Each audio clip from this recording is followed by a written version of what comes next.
Mula sa Quiapo Church, nasa Quirino Grandstand na ang imahe ng Poong Jesus Nazareno para sa pahalik o pagpupugay. Sa tala ngayong umaga, umabot na sa libo-libo ang nakilahok sa aktibidad na yan. Update tayo roon sa ulat on the spot ni Oscar Oida.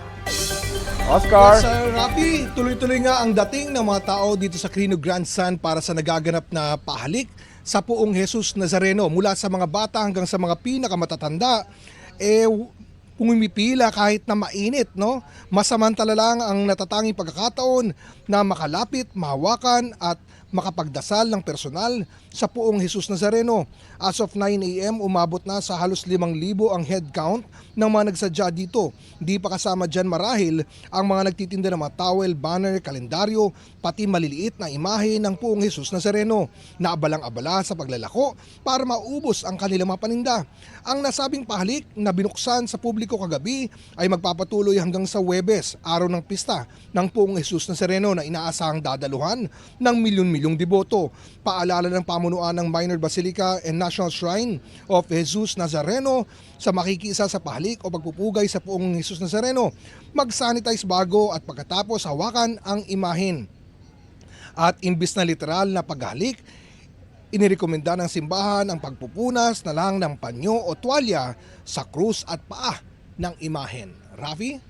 Oscar, nabanggit mo, medyo mainit. Ano yan, malinsangan ba o tirik yung araw ngayon dyan sa lugar mo?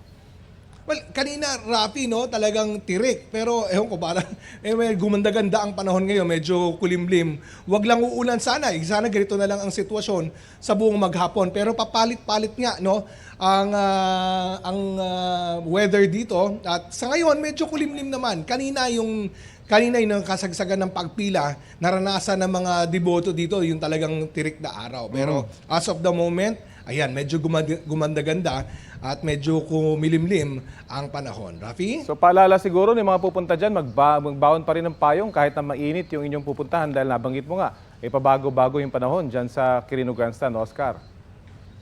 I-check lang din natin yung mga panuntunan, Rafi, no, sa pagdadala ng mga gamit. Lalat yung mga payong, baka makaabala rin tayo sa mga kapwa natin dahil matutulis. Siguro magawa ng paraan na mayroong pang saklob na hindi tayo makakaperwisyo sa ating kapwa. Transparent na kapote nga ang kanilang inirekomenda. Maraming salamat sa iyo, Oscar Oida.